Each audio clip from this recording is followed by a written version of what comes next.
여러분, 제 이웃에 이런 분이 계셨습니다. 평생 성실하게 공무원 생활하셨습니다. 술, 담배 안 하시고 도박도 안 하시고 그저 묵묵히 일만 하셨습니다. 월급도 꼬박꼬박 받으셨고 빚도 없으셨습니다. 그런데 70대가 된 지금 그분은 기초연금 수급자입니다. 한 달에 받는 돈이 국민연금 40만 원과 기초연금 30만 원 합쳐서 70만 원입니다. 월세 50만 원 내고 나면 20만 원으로 한 달을 삽니다. 도대체 뭐가 잘못된 걸까요?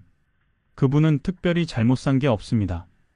그냥 평범하게 우리 모두가 하는 선택들을 하셨을 뿐입니다. 하지만 그 평범한 선택들이 모여서 노후 빈곤이라는 결과를 만들었습니다.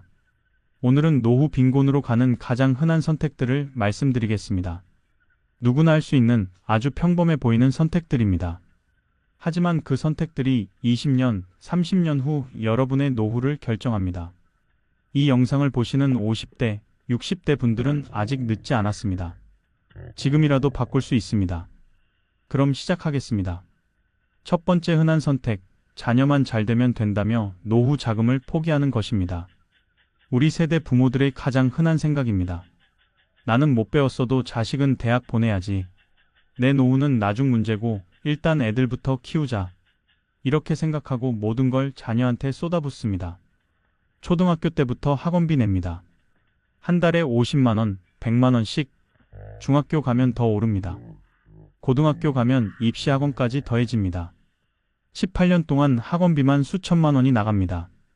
대학 등록금은 또 얼마입니까? 1년에 1,000만 원씩 4년이면 4천만 원입니다. 자녀가 둘이면 8천만 원입니다. 생활비까지 보태주면 억 단위입니다. 대학 졸업했는데 취직 못하면 더 보태줍니다. 대학원 보내거나 고시 준비시키거나 유학 보냅니다. 몇 천만 원이 더 들어갑니다. 결혼할 나이 되면 또 돈이 듭니다. 결혼식 비용, 전세금, 살림장만 다 도와줍니다. 수천만 원이 더 나갑니다. 이렇게 30년 동안 자녀한테만 씁니다. 매달 월급의 절반 이상이 자녀 교육비와 생활비로 나갑니다. 그러면 부모 자신의 노후 준비는 어떻게 됩니까? 못합니다. 저축할 여유가 없습니다. 연금 들 돈도 없습니다. 60대 후반의 한 여성분은 이렇게 말씀하셨습니다. 저는 3남매를 키웠어요. 다 대학 보냈고 다 결혼시켰어요. 큰애 대학 등록금만 4천만 원, 둘째 유학비 5천만 원, 막내 결혼 자금 3천만 원. 계산해보니까 30년 동안 자녀한테 쓴 돈이 2억 원이 넘더라고요. 그 돈을 제 노후에 썼으면 지금 이렇게 안 살았을 텐데. 제 통장엔 지금 1,000만 원도 없어요. 부모는 생각합니다. 내가 이렇게 희생해서 키우면 나중에 애들이 나를 돌봐주겠지. 효도해주겠지. 하지만 현실은 다릅니다. 요즘 젊은이들은 자기 생활하기도 바쁩니다. 집값 비싸고 육아 힘들고 직장 생활 불안합니다. 부모님께 매달 용돈 드릴 여유가 없습니다. 명절에 10만 원, 20만 원 드리는 게 전부입니다. 부모가 한 달 생활비로 쓰기엔 턱없이 부족합니다. 부모는 섭섭합니다. 나는 평생을 너희한테 바쳤는데 이게 전부야. 하지만 자녀도 억울합니다. 나도 힘든데 부모님이 왜 준비를 안 해놓으셨어? 결국 부모는 기초연금에 의존하거나 기초생활수급자가 됩니다. 평생 일했는데 노년에 국가 지원으로 겨우 삽니다. 자녀 교육이 잘못됐다는 게 아닙니다. 하지만 내 노후도 중요합니다. 균형을 맞춰야 합니다. 자녀 대학까지는 책임지되 결혼 자금은 자녀가 마련하게 해야 합니다. 매달 자녀 교육비 내면서도 조금이라도 내 연금을 들어야 합니다. 노후 준비 없이 자녀만 키우는 것, 이것이 노후 빈곤으로 가는 첫 번째 흔한 선택입니다. 두 번째 흔한 선택, 집값 떨어질 거라며 부동산 구매를 망설이는 것입니다. 1980년대, 1990년대, 2000년대 초반. 그때 집을 샀으면 지금 부자였을 겁니다. 하지만 많은 분들이 안 샀습니다. 왜 안 샀을까요? 집값이 너무 비싸다고 생각했습니다. 1985년에 강남 아파트가 2천만 원이었습니다. 그때 평균 월급이 30만 원이었으니까 6년치 월급이었습니다. 너무 비싸. 이런 가격에 누가 사? 조금만 기다리면 떨어질 거야. 하지만 떨어지지 않았습니다. 오히려 올랐습니다. 1990년에 5천만 원, 2000년에 2억, 2010년에 10억, 지금은 20억입니다. 빚 내는 게 무서웠습니다. 대출 받아서 집 사는 게 불안했습니다. 빚은 나쁜 거라고 배웠습니다. 이자 내기 싫었습니다. 그래서 현금으로 살 수 있을 때까지 기다렸습니다. 하지만 기다리는 사이 집값은 천정부지로 올랐습니다. 현금 모아도 따라잡을 수 없었습니다. 전세가 더 이득이라고 생각했습니다. 집 사면 재산세 내야 하고 관리비 많이 나가고 수리비 들잖아요. 전세로 살면 그런 거 안 내도 되고 목돈도 생기고 그 돈으로 다른 투자하면 되지. 하지만 그 목돈은 인플레이션으로 가치가 떨어졌고 전세금은 집값 상승을 따라가지 못했습니다. 70대 초반의 한 남성분은 이렇게 말씀하셨습니다. 1990년에 분당 아파트를 1억에 살 수 있었어요. 대출 6천만 원 받으면 됐는데 빚이 무서워서 안 샀어요. 전세로 살았죠. 지금 그 아파트가 15억이에요. 저는 아직도 전세 살아요. 전세금 돌려받으면 2억 있는데 이 돈으로는 어디도 못 사요. 그때 용기 내서 샀더라면 지금 집 한 채는 있었을 텐데. 집이 있는 사람과 없는 사람의 노후는 완전히 다릅니다. 집이 있으면 노후가 안정적입니다. 주거비 걱정이 없습니다. 필요하면 집을 팔아서 작은 집으로 옮기고 차액으로 생활할 수 있습니다. 영목이지 대출받아서 월급처럼 쓸 수도 있습니다. 하지만 집이 없으면 노후가 불안합니다. 평생 전세 살다가 70대에 전세금 돌려받아도 그 돈으로 집을 살 수 없습니다. 월세로 살아야 하는데 연금에서 월세 내고 나면 생활비가 부족합니다. 한 달에 100만 원씩 월세 내면 10년이면 1억 2천만 원입니다. 20년이면 2억 4천만 원입니다. 그 돈이 다 남의 주머니로 들어갑니다. 집값 떨어질 거라고 빚 내기 무섭다고 전세가 낮다고 망설이는 것. 이것이 노후 빈곤으로 가는 두 번째 흔한 선택입니다. 세 번째 흔한 선택, 퇴직금으로 사업하면 되겠다며 무모한 창업을 하는 것입니다. 50대 중반에 회사를 떠납니다.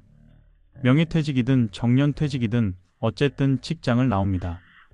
퇴직금 받습니다. 5천만 원, 7천만 원, 많으면 1억 원. 이 돈으로 뭘 할까 고민합니다. 그냥 은행에 넣어두면 이자가 적습니다. 뭔가 해야 할 것 같습니다. 주변 사람들이 말합니다. 사업해봐. 치킨집 하면 한 달에 500만 원 벌어. 카페 하면 편하게 돈 벌어. 솔깃합니다. 나도 사업 한번 해볼까? 프랜차이즈 본사에 갑니다. 상담받습니다. 본사 직원이 말합니다. 이 상권은 최고예요. 매출 보장됩니다. 월 수익 600만 원 나옵니다. 믿습니다. 계약합니다. 가맹비 3천만 원, 인테리어 3천만 원, 기타 비용 2천만 원, 퇴직금 8천만 원이 다 들어갑니다. 오픈합니다. 처음 한 달은 손님이 좀 옵니다. 주변 사람들이 와주고 호기심에 오는 사람도 있습니다. 그런데 두 달째부터 손님이 줄어듭니다. 왜 그럴까요? 경쟁이 너무 심합니다. 반경 500m 안에 치킨집이 5개입니다. 카페가 10개입니다. 편의점이 3개입니다. 손님을 나눠 가지려니 모두가 힘듭니다. 배달 앱 수수료가 너무 높습니다. 주문의 80%가 배달입니다. 그런데 배달 앱이 30%를 가져갑니다. 만원 주문에 3,000원이 수수료입니다. 재료비, 인건비, 임대료가 만만치 않습니다. 한 달에 재료비 200만 원, 인건비 200만 원, 임대료 150만 원, 공과금, 배달비까지 합치면 600만 원이 나갑니다. 매출이 800만 원인데 지출이 600만 원이면 남는 게 200만 원입니다. 그런데 하루 15시간 일합니다. 한 달에 450시간 일해서 200만 원 버는 겁니다. 시급으로 치면 4,500원도 안 됩니다. 몸이 망가집니다. 50대 중반, 60대 초반에 하루 15시간씩 서서 일하기 힘듭니다. 무릎 아프고 허리 아프고 손목 아픕니다. 1년 버티다가 문 닫습니다. 퇴직금 8천만 원이 다 날아갔습니다. 권리금 받고 팔려고 해도 안 팔립니다. 결국 그냥 문 닫습니다. 손해만 보고 나옵니다. 60대 초반의 한 남성분은 이렇게 말씀하셨습니다. 저는 55세에 명예퇴직했어요. 퇴직금 7천만 원 받았어요. 그 돈으로 카페를 열었어요. 본사에서 매출 보장한다고 했거든요. 하지만 2년 만에 망했어요. 7천만 원 다 날리고 대출까지 2천만 원 받아서 썼어요. 지금은 빚 9천만 원 있고 편의점 아르바이트하며 갚고 있어요. 퇴직금 날리지 말고 그냥 저축할 걸 그랬어요. 퇴직금은 노후 자금입니다. 함부로 쓰면 안 됩니다. 사업은 10중 8구 망합니다. 특히 경험 없는 분야는 더 그렇습니다. 치킨집, 카페, 편의점 이런 업종은 이미 포화 상태입니다. 프랜차이즈 본사는 가맹비만 챙기면 됩니다. 가맹점이 망하든 말든 상관없습니다. 그들의 말을 믿으면 안 됩니다. 퇴직금으로 사업하겠다는 생각, 이것이 노후 빈곤으로 가는 세 번째 흔한 선택입니다. 네 번째 흔한 선택, 친구니까 괜찮겠다며 보증을 서주는 것입니다. 친한 친구가 찾아옵니다. 사업 자금이 필요한데 보증만 서달라고 합니다. 이름만 빌려주면 된다고 합니다. 30년 친구인데 거절하기 미안합니다. 괜찮겠지. 걔가 날 속일 리 없어. 사업도 잘 되겠지. 이렇게 생각하고 보증을 섭니다. 처음 1년은 괜찮습니다. 친구가 잘 갚습니다. 그런데 2년째 되니까 친구 사업이 어려워집니다. 대출금을 못 갚습니다. 은행에서 연락이 옵니다. 보증인한테 갚으라고 합니다. 친구한테 전화합니다. 친구는 전화를 안 받습니다. 문자 보내도 답이 없습니다. 결국 내가 갚아야 합니다. 5천만 원입니다. 내 저축에서 뺏어 갚습니다. 평생 모은 돈이 한순간에 날아갑니다. 형제가 집 살 때 보증 서달라고 합니다. 피부치인데 거절할 수 없습니다. 보증을 섭니다. 형제가 대출금을 못 갚습니다. 은행이 나한테 옵니다. 내 집을 담보로 잡습니다. 갚지 못하면 내 집이 넘어갑니다. 할 수 없이 내 집을 팔아서 갚습니다. 형제 빚 갚느라 내 집까지 날립니다. 70대 초반의 한 여성분은 이렇게 말씀하셨습니다. 남동생이 사업 자금 대출 받는데 보증을 서달라고 했어요. 거절 못하고 섰죠. 남동생 사업이 망하고 잠적했어요.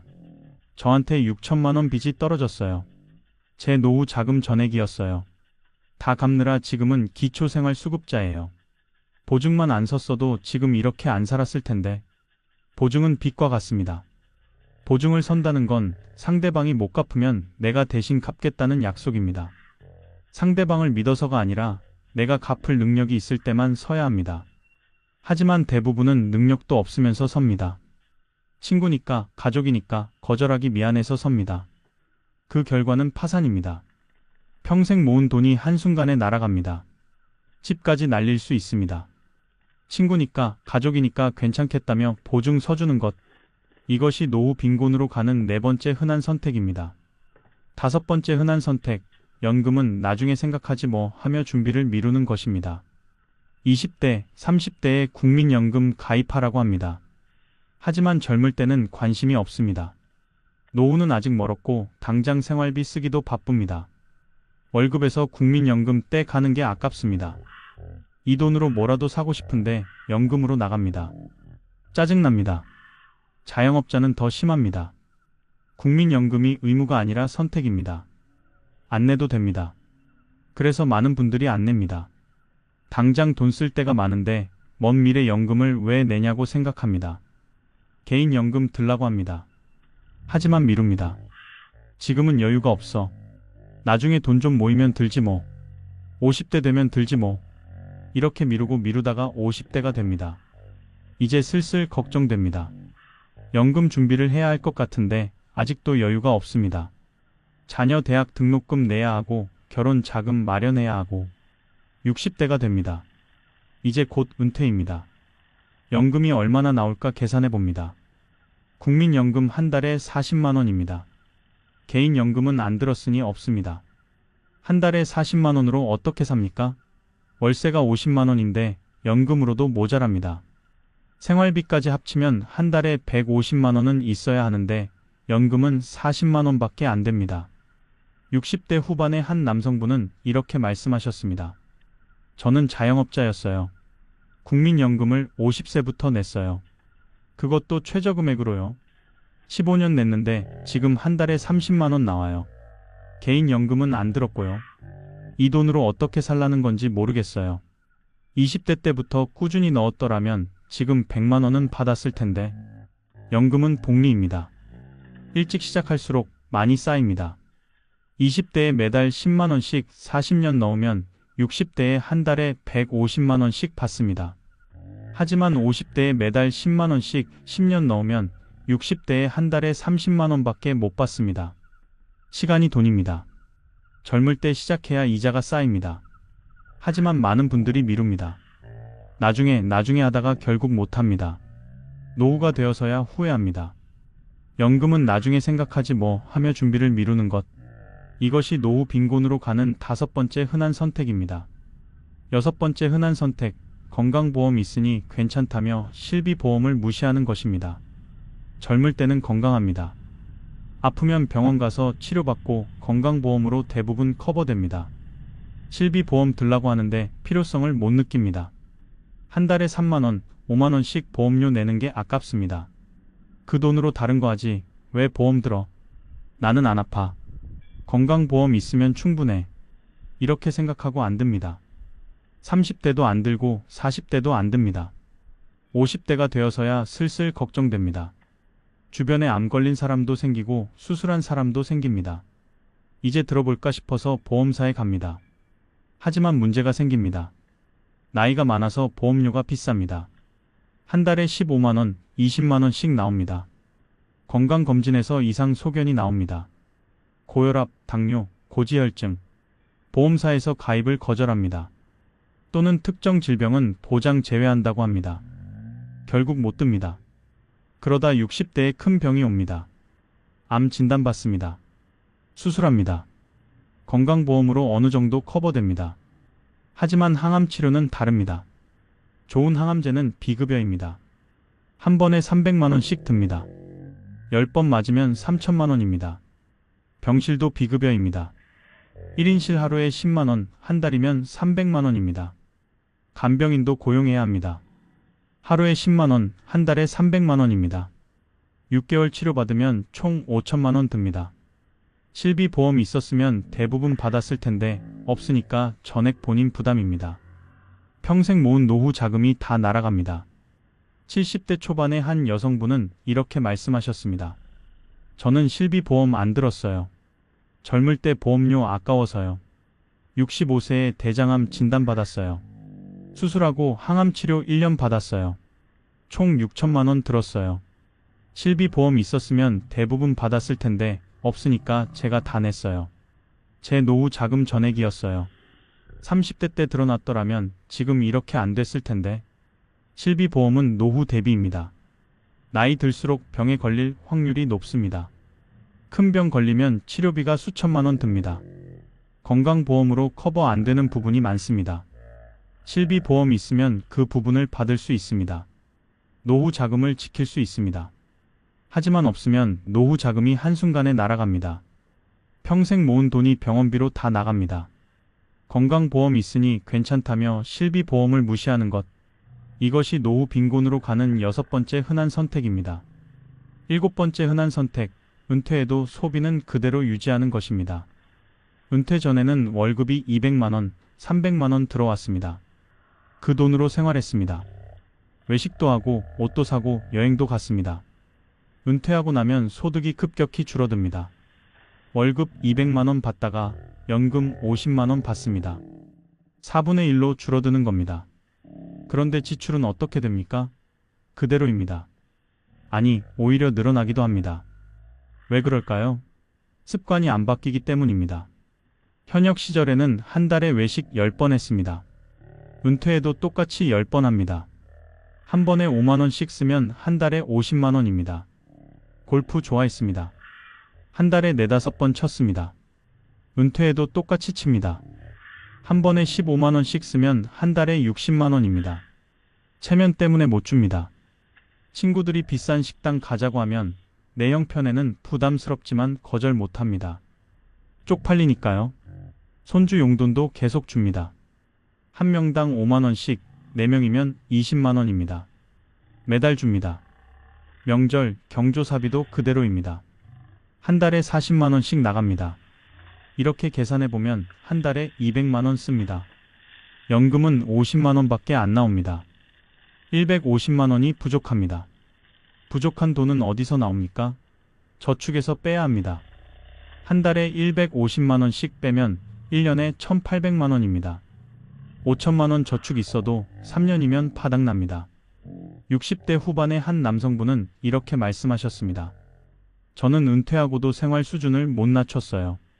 골프도 계속 치고 외식도 자주 하고 친구들 만나서 술도 마시고 한 달에 250만 원씩 썼어요. 연금은 60만 원밖에 안 나오는데요. 5년 만에 저축 7천만 원이 다 떨어졌어요. 지금은 자녀 용돈 받으며 살아요. 은퇴할 때 지출을 줄였어야 했는데 소득에 맞춰 살아야 합니다.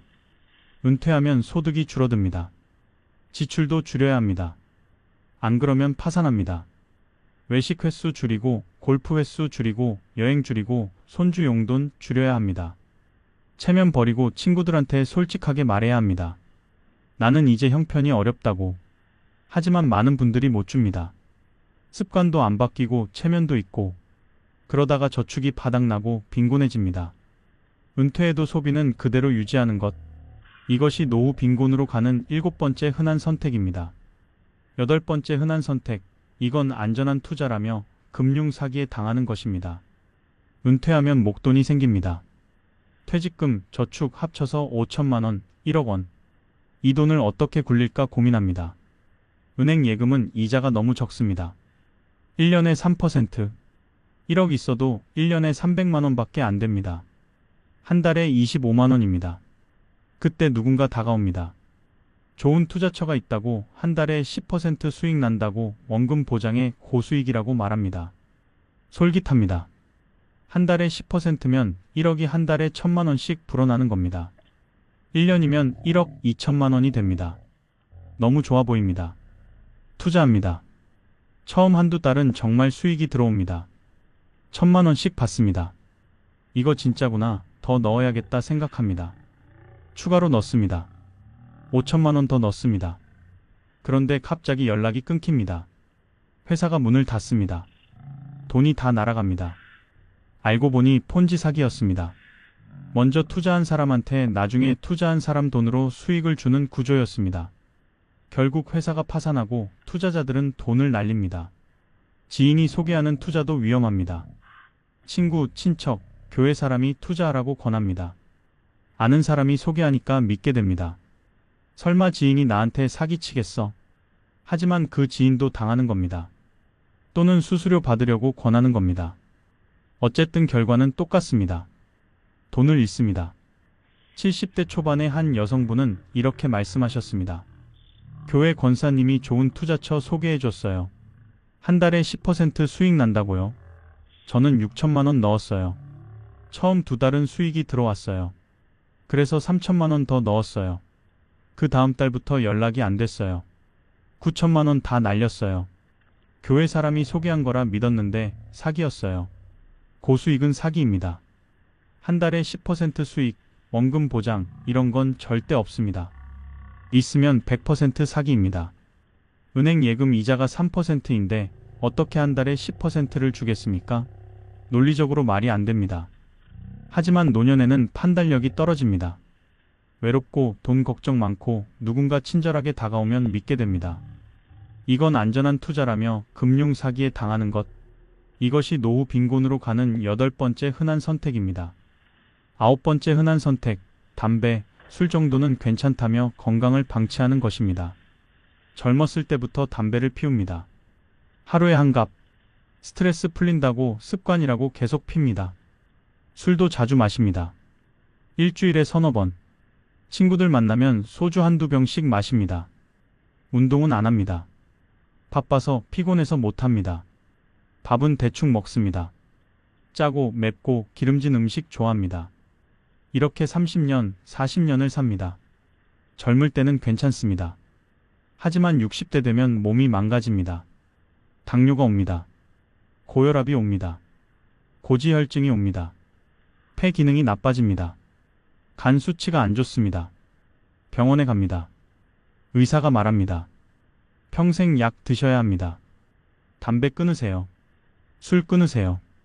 운동하세요. 약 먹기 시작합니다.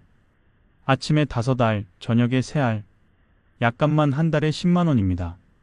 담배 끊으려고 해도 안 됩니다. 50년 피운 습관이 안 바뀝니다. 술도 마찬가지입니다. 70대가 되면 합병증이 옵니다. 당뇨 때문에 눈이 나빠집니다. 신장 기능이 떨어집니다. 심장이 안 좋습니다. 투석 받아야 합니다. 일주일에 3번 병원에서 4시간씩 투석 받습니다. 투석비만 한 달에 200만 원입니다. 건강보험으로 일부 커버되지만 본인 부담도 만만치 않습니다. 삶의 질이 떨어집니다. 하고 싶은 것도 못하고 가고 싶은 데도 못 가고 병원만 다닙니다. 70대 중반의 한 남성분은 이렇게 말씀하셨습니다. 저는 평생 담배 피웠어요. 하루에 2갑씩. 술도 매일 마셨어요. 60대에 당뇨, 고혈압 왔어요. 약 먹으면서도 담배, 술 못 끊었어요. 70세에 신부전 왔어요. 지금은 일주일에 3번 투석 받아요. 젊었을 때 담배, 술 끊었더라면 지금 이렇게 안 됐을 텐데. 후회돼요. 건강은 돈입니다. 건강하면 병원비 안 듭니다. 약값 안 듭니다. 아프면 돈이 엄청나게 듭니다. 그리고 건강하면 삶의 질이 높습니다. 하고 싶은 것 하고 가고 싶은 데 갑니다. 아프면 아무것도 못합니다. 담배, 술 정도는 괜찮다며 건강을 방치하는 것. 이것이 노후 빈곤으로 가는 9번째 흔한 선택입니다. 10번째 흔한 선택. 이혼해도 내 노후는 챙겼다며 재산 분할을 착각하는 것입니다. 60대에 이혼합니다. 황혼 이혼입니다. 더 이상 참고 살 수 없어서 자녀들도 다 컸으니까 이혼합니다. 재산을 나눕니다. 집 한 채 팔아서 반씩 나눕니다. 10억짜리 집이면 각자 5억씩 받습니다. 5억 있으면 충분하다고 생각합니다. 이 돈으로 작은 집 사고 남은 돈으로 생활하면 되겠다고 생각합니다. 하지만 현실은 다릅니다. 작은 집 사는데 3억 듭니다. 남은 돈은 2억입니다. 이 돈으로 20년, 30년을 살아야 합니다. 한 달에 100만 원씩 쓴다고 해봅시다. 1년이면 1200만 원입니다. 15년이면 1억 8천만 원입니다. 20년도 못 갑니다. 게다가 혼자 살면 생활비가 더 듭니다. 둘이 살 때는 월세, 관리비, 공과금을 나눴습니다. 혼자 살면 다 혼자 냅니다. 밥도 혼자 해먹기 애매해서 외식이 늘어납니다. 외로워서 친구들 자주 만납니다. 만나면 돈 듭니다. 건강도 나빠집니다. 스트레스로 병이 옵니다. 병원비가 늘어납니다. 60대 후반의 한 여성분은 이렇게 말씀하셨습니다. 저는 63세에 이혼했어요. 집 팔아서 각자 6억씩 받았어요. 저는 4억으로 작은 아파트 샀어요. 남은 2억으로 살면 되겠다 싶었어요. 하지만 혼자 살면서 생활비가 더 들어요.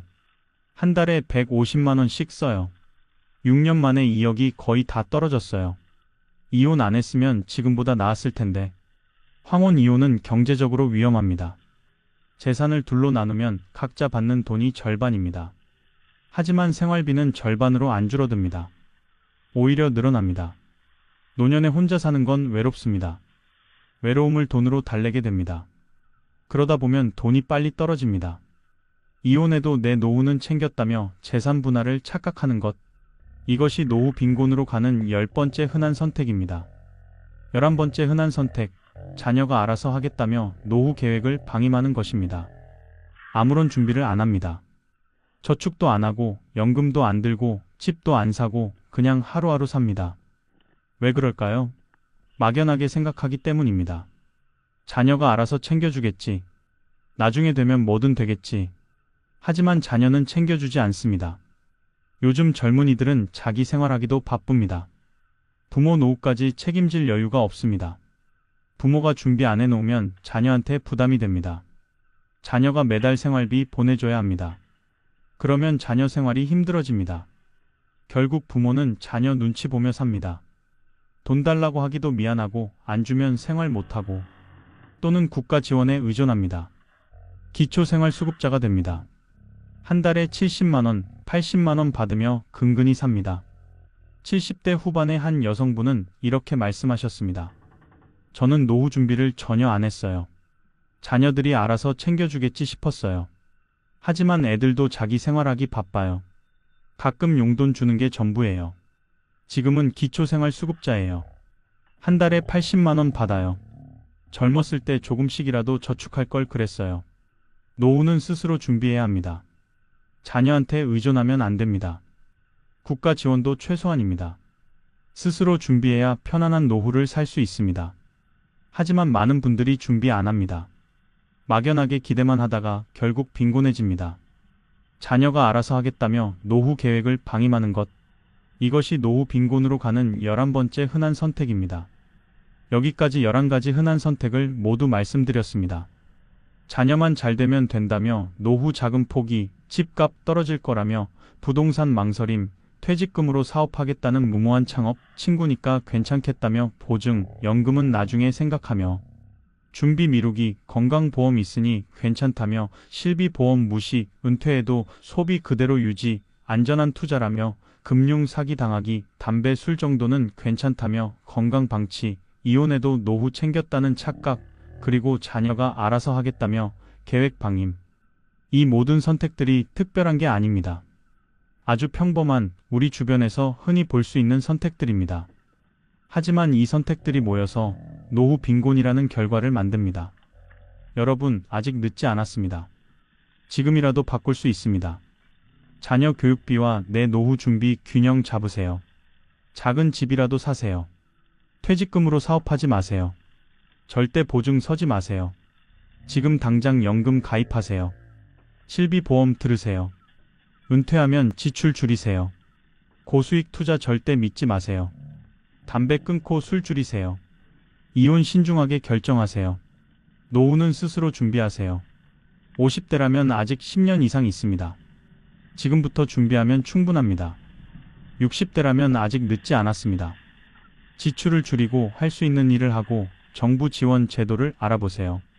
70대라도 포기하지 마세요. 지금 상황에서 최선을 다하고 자녀 세대한테 이 이야기를 전해주세요. 다음 영상에서는 노후 빈곤을 피한 분들의 실제 사례와 지금부터 실천할 수 있는 구체적인 준비 방법을 알려드리겠습니다. 긴 영상 끝까지 시청해 주셔서 감사합니다. 여러분 모두 안정적인 노후 보내시길 바랍니다. 여러분, 한 부부의 아침 풍경을 보여드리겠습니다. 남편은 올해 71살입니다. 아내는 68세입니다. 아침 7시 아내가 먼저 일어나 부엌에 갑니다. 냉장고를 엽니다. 반찬통이 거의 비어 있습니다. 한숨이 나옵니다. 달걀 3개, 김치 조금, 밥. 이게 오늘 아침 재료의 전부입니다. 아내는 달걀 2개로 후라이를 만들고 하나는 내일을 위해 남겨둡니다. 남편은 거실 소파에 앉아 있습니다. 텔레비전을 켭니다. 채널을 돌립니다. 또 돌립니다. 볼 게 없습니다. 그래도 끄지 않습니다. 끄면 너무 조용하니까요. 아내가 밥상을 차려옵니다. 달걀 후라이 하나, 김치, 밥. 남편은 밥상을 보고 한마디 합니다. 또 이거야? 아내의 얼굴이 굳습니다. 잠깐 침묵이 흐릅니다. 아내가 대답합니다. 반찬 살 돈이 없는데 어떡하라고요? 남편은 말없이 수저를 듭니다. 두 사람 사이에 대화는 없습니다. 밥 먹는 소리와 텔레비전 소리만 거실을 채웁니다. 이 부부는 40년 넘게 함께 살아온 사이입니다. 젊었을 때는 서로 손도 잡고 웃기도 많이 웃었습니다. 아이들을 키우면서 힘들어도 우리 같이 힘내자라고 했습니다. 그런데 지금 이 두 사람 사이에는 온기가 없습니다. 따뜻함 대신 피로가 있고, 대화 대신 침묵이 있고, 사랑 대신 원망이 자리 잡고 있습니다. 왜 이렇게 됐을까요?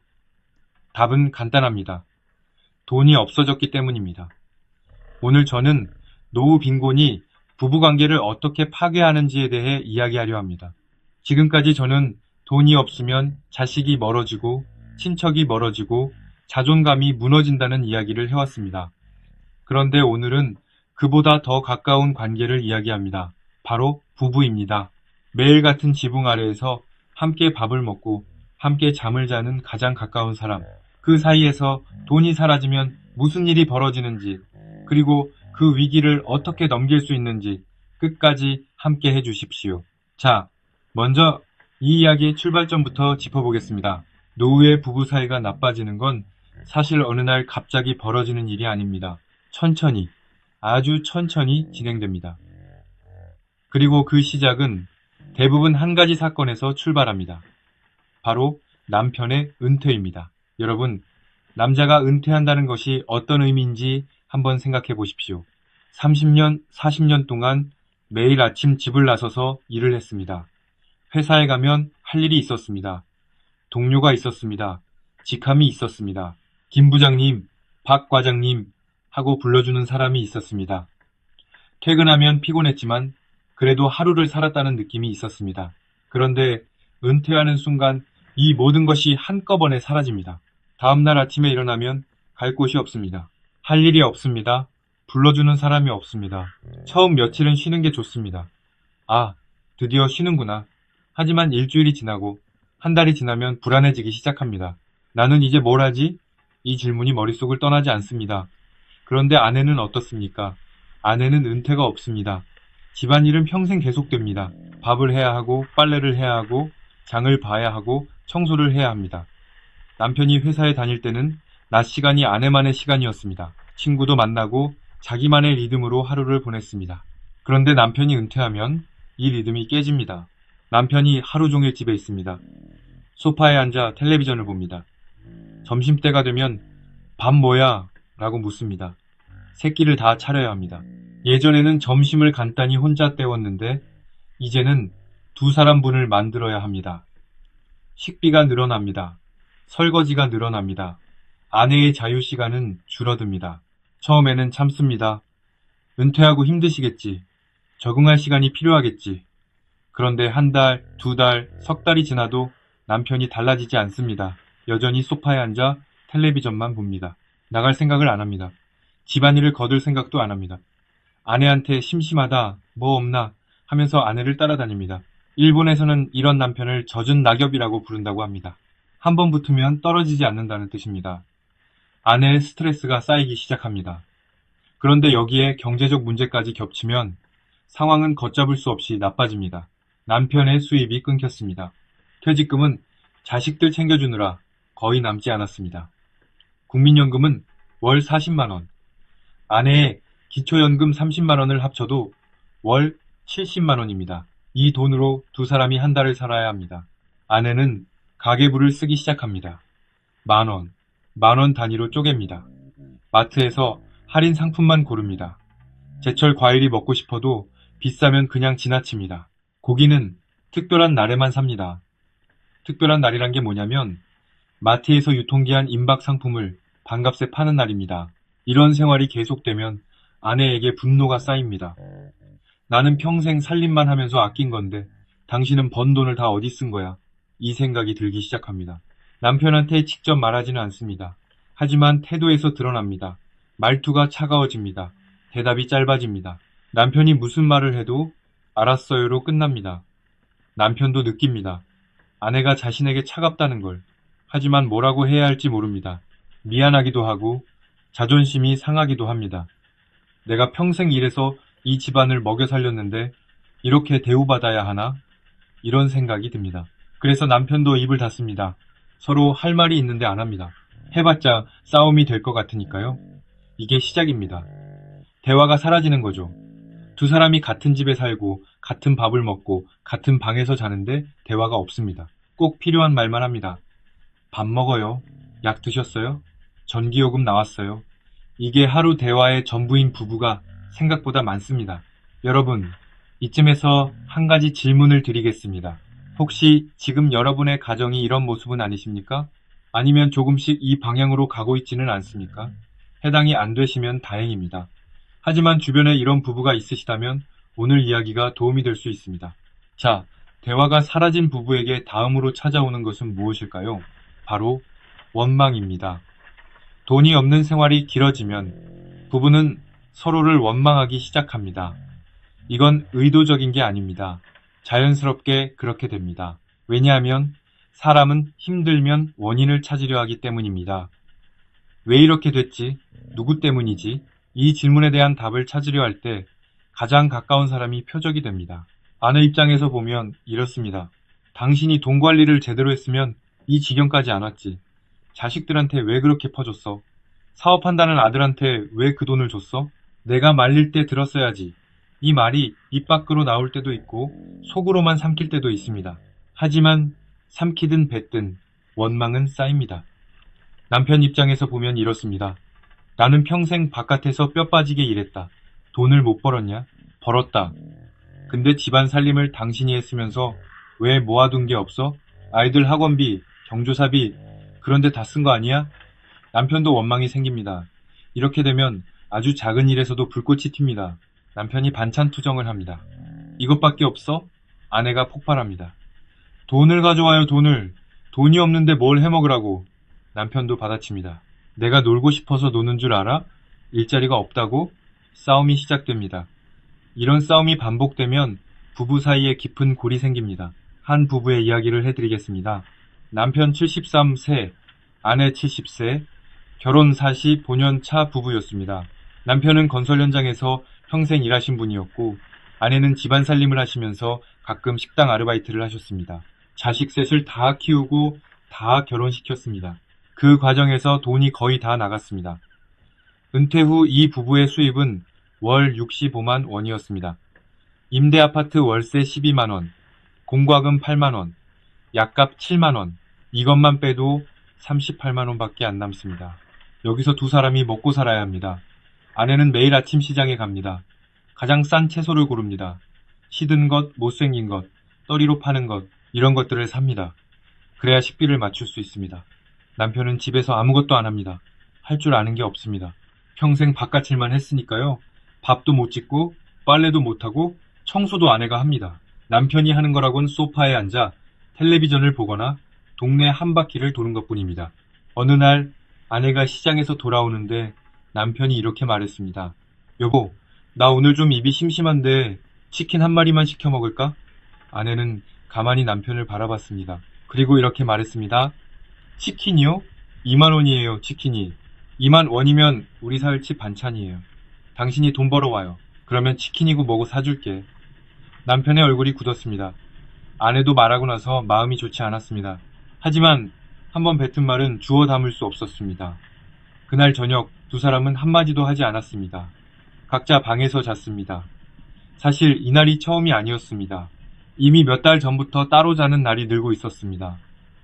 여러분, 치킨 한 마리가 문제였을까요? 아닙니다. 2만 원이 문제가 아니라 2만 원마저 쓸 수 없는 상황이 문제인 겁니다.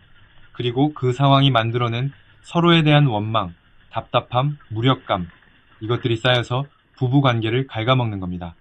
이런 갈등이 계속되면 결국 어디로 향할까요? 여러분, 요즘 황혼 이혼이라는 말을 들어보셨을 겁니다. 결혼 생활 20년 이상 된 부부가 이혼하는 것을 말합니다. 그런데 이 황혼 이혼이 해마다 늘고 있습니다. 이혼의 이유가 뭘까요? 외도? 폭력? 물론 그런 경우도 있습니다. 하지만 황혼 이혼의 가장 흔한 이유는 따로 있습니다. 더 이상 가치 있는 의미를 모르겠다. 함께 있으면 서로 불행해진다. 이런 이유입니다. 그리고 이 이유의 밑바닥을 파고 들어가면 경제적 문제가 자리 잡고 있는 경우가 매우 많습니다. 돈이 없으니 할 수 있는 게 없습니다. 함께 외식할 수 없고 여행할 수 없고 취미를 즐길 수 없습니다. 부부가 함께 할 수 있는 즐거운 활동이 전부 사라졌습니다. 남은 건 좁은 집 안에서 서로의 단점만 보면서 하루하루를 견디는 것뿐입니다. 이런 상황이 몇 년이나 계속되면 차라리 혼자 사는 게 낫겠다는 생각이 드는 건 어찌 보면 당연합니다. 한 분의 이야기를 더 들려드리겠습니다. 결혼 38년 차 부부가 있었습니다. 아내가 이혼을 요구했습니다. 남편은 청천벽력 같았습니다. 뭐가 불만이야? 내가 뭘 잘못했어? 아내는 이렇게 말했답니다. 당신이 잘못한 게 아니에요. 나도 잘못한 거예요. 우리 둘 다 너무 지쳤어요. 같이 있으면 서로한테 짜증만 내잖아요. 나는 남은 인생을 이렇게 살고 싶지 않아요. 이 부부의 가장 큰 문제는 뭐였을까요? 성격 차이? 아닙니다. 돈이 없어서 매일같이 생활의 스트레스를 감당해야 했고 그 스트레스가 서로에게 향했던 겁니다.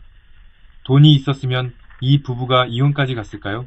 장담할 수는 없지만 적어도 지금보다는 훨씬 나았을 겁니다. 여러분, 황혼 이혼이 늘고 있다는 통계를 그냥 남의 일처럼 보시면 안 됩니다. 이혼까지 가지 않더라도 같은 집에 살면서 남남처럼 지내는 부부가 얼마나 많은지 모릅니다. 말 한마디 없이 각자 텔레비전을 보다가 각자 잠이 드는 부부, 이것도 관계가 무너진 거나 마찬가지입니다. 그런데 말입니다. 정말 중요한 이야기를 하나 해야 합니다. 돈이 없어서 부부 사이가 나빠지는 건 사실 돈만의 문제가 아닙니다. 돈이 없어지면서 드러나는 더 깊은 문제가 있습니다. 그건 바로 서로를 돌보는 방법을 모른다는 것입니다. 우리 부모 세대, 지금의 어르신들 세대는 사랑을 표현하는 방법을 배운 적이 없는 분들이 많습니다. 남편은 돈 벌어다 주는 게 사랑이라고 생각했습니다. 아내는 밥 해주고 살림하는 게 사랑이라고 생각했습니다. 서로 사랑한다, 고맙다, 미안하다는 말을 거의 안 하면서 살아왔습니다. 그래도 괜찮았습니다. 돈을 벌어오고 밥을 해주는 것 자체가 사랑의 증거였으니까요. 그런데 은퇴를 하면 이 구조가 무너집니다. 남편은 더 이상 돈을 벌어다 주지 못합니다. 남편의 존재 가치였던 경제적 역할이 사라집니다. 아내는 여전히 밥을 하고 살림을 하지만 점점 지쳐갑니다. 이제 남은 건 두 사람의 감정뿐인데 감정을 나누는 방법을 모릅니다. 평생 해본 적이 없으니까요. 남편은 미안한 마음이 있지만 표현을 못합니다. 미안하다는 말이 입 밖으로 나오지 않습니다. 체면이 허락하지 않습니다. 대신 텔레비전만 봅니다. 아내는 서운한 마음이 있지만 표현 방법이 잔소리밖에 없습니다. 당신은 왜 맨날 누워만 있어? 좀 움직여. 이게 아내가 아는 유일한 표현 방식입니다. 서운함을 잔소리로 표현하고 미안함을 침묵으로 표현하는 부부. 이 엇갈림이 반복되면 결국 둘 다 지치게 됩니다. 여러분, 여기까지 들으시면서 마음이 무거우실 겁니다. 하지만 꼭 말씀드리고 싶은 게 있습니다. 이 상황은 바뀔 수 있습니다. 부부가 동시에 무너지지 않는 방법이 있습니다. 지금부터 그 이야기를 하겠습니다. 여기서부터가 오늘 영상의 핵심입니다. 첫째, 부부의 돈은 반드시 함께 관리하십시오. 많은 부부가 돈 문제를 한쪽에게만 맡깁니다. 대부분 아내가 살림을 쥐고 남편은 알아서 해 합니다. 젊었을 때는 이래도 큰 문제가 없습니다. 수입이 있으니까요. 하지만 노후에는 이 방식이 위험합니다. 왜냐하면 돈이 적어지면 관리하는 쪽이 모든 스트레스를 혼자 짊어지기 때문입니다.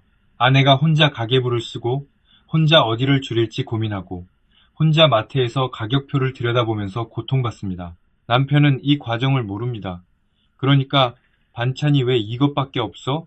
같은 말이 나오는 겁니다. 아내 입장에서는 나 혼자 이 고생을 하는데 당신은 뭘 아느냐는 분노가 쌓입니다. 해결책은 간단합니다. 함께 앉아서 가계부를 보십시오. 매달 들어오는 돈이 얼마인지, 나가는 돈이 얼마인지, 남는 돈이 얼마인지를 부부가 같이 확인하는 겁니다. 한 달에 한 번이면 됩니다. 숫자를 함께 보면 서로의 상황을 이해하게 됩니다. 남편도 이 돈으로 아내가 이렇게 쪼개서 쓰고 있었구나 하고 알게 됩니다. 그러면 반찬이 왜 이것밖에 없어 라는 말 대신 고생이 많다는 말이 나올 수 있습니다. 돈을 함께 관리한다는 것은 단순히 가계부를 같이 보는 게 아닙니다. 이 어려운 상황을 너의 문제가 아니라 우리의 문제로 만드는 겁니다. 혼자 짊어지면 무거운 짐도 둘이 나누면 절반이 됩니다.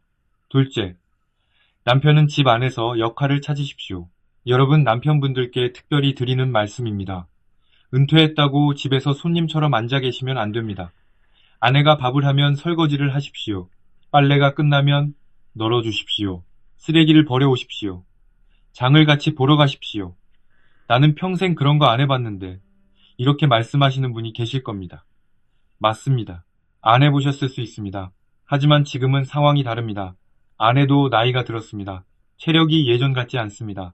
혼자서 모든 살림을 감당하기 어렵습니다. 그런데 남편이 아무것도 안 하고 소파에만 앉아 있으면 아내에게 남편은 함께 사는 파트너가 아니라 돌봐야 할 또 하나의 짐이 됩니다. 반대로 남편이 작은 것이라도 거들기 시작하면 아내의 태도가 달라집니다. 어머, 당신이 설거지를 하네? 처음에는 놀랄 수 있습니다. 하지만 그 놀라움은 곧 고마움으로 바뀝니다. 그리고 고마움은 따뜻한 말로 이어집니다. 이 작은 변화가 부부 사이의 온도를 바꿀 수 있습니다. 집안일은 부끄러운 게 아닙니다. 집에서 아무것도 안 하는 것이 더 부끄러운 겁니다. 설거지 한 번이 사랑한다는 말 10번보다 강할 수 있습니다. 셋째, 각자의 시간을 존중하십시오. 부부가 24시간 붙어 있으면 아무리 사이가 좋아도 힘듭니다. 특히 좁은 집에서 하루 종일 같이 있으면 서로의 사소한 습관이 신경에 거슬리기 시작합니다. 남편의 코 고는 소리, 텔레비전 볼륨 높이는 습관, 화장실에서 오래 있는 것, 아내의 잔소리, 전화 통화 소리, 부엌에서 나는 소리, 사소한 것들이 스트레스가 됩니다. 해결책은 각자만의 시간을 갖는 겁니다. 남편은 오전에 산책을 나가십시오.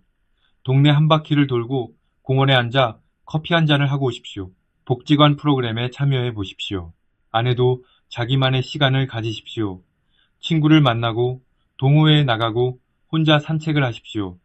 따로 시간을 보내는 것은 부부 사이가 나빠서가 아닙니다. 오히려 건강한 관계를 위해 필요한 것입니다. 각자의 시간이 있어야 다시 만났을 때 할 이야기가 생깁니다. 오늘 공원에서 고양이를 봤는데 귀여웠어. 복지관에서 새로 배우는 게 있는데 재밌더라. 이런 사소한 대화가 부부 사이에 다시 온기를 불어넣습니다. 넷째, 하루에 한마디라도 고마움을 표현하십시오. 이게 가장 어렵고 가장 중요한 겁니다. 우리 세대는 감정을 표현하는데 익숙하지 않습니다. 사랑한다, 고맙다 라는 말이 쑥스럽습니다. 그런데 말하지 않으면 모릅니다. 아무리 마음속으로 고맙다고 생각해도 말로 안 하면 상대방은 모릅니다. 거창할 필요 없습니다. 오늘 밥 맛있다. 이 한마디면 됩니다. 고마워. 이 두 글자면 됩니다. 당신이 있어서 다행이야. 이 한 문장이면 충분합니다. 이런 말이 너무 어색하시면 행동으로 하셔도 됩니다. 아내가 시장 다녀오면 짐을 받아주십시오. 남편이 산책 다녀오면 물 한 잔 건네주십시오. 이런 작은 행동이 말보다 더 크게 전달될 수도 있습니다. 한 부부의 이야기를 해드리겠습니다. 76세 남편과 73세 아내. 이 부부도 경제적으로 어려웠습니다. 월 수입이 80만 원도 안 됐습니다. 그런데 이 부부는 무너지지 않았습니다. 비결이 뭐였냐면요. 남편이 매일 아침 아내에게 한마디를 했습니다. 오늘도 수고해. 이게 다입니다. 특별한 말이 아닙니다. 그런데 아내는 이 한마디 덕분에 하루를 버틸 수 있었다고 합니다. 그 한마디가 없었으면 나는 진작에 이 생활을 못 견뎠을 거예요. 돈은 없어도 말 한마디는 공짜입니다. 그리고 그 공짜 한마디가 수십만 원보다 더 큰 힘을 가지고 있습니다. 다섯째, 자식 문제로 서로를 탓하지 마십시오. 노후의 부부싸움의 가장 큰 원인 중 하나가 자식 문제입니다. 당신이 큰아들한테 그 돈을 주지 않았으면, 당신이 딸 결혼 비용을 그렇게 많이 안 들였으면 이미 지나간 일을 가지고 서로를 탓합니다. 이건 아무 소용이 없습니다. 지나간 돈은 돌아오지 않습니다. 그 돈을 가지고 싸우면 돈만 잃는 게 아니라 부부 사이까지 잃습니다. 이미 벌어진 일은 받아들이십시오. 그리고 앞으로를 이야기하십시오. 지금부터 우리한테 남은 돈은 우리를 위해 쓰자. 앞으로 자식한테 목돈을 주는 건 하지 말자.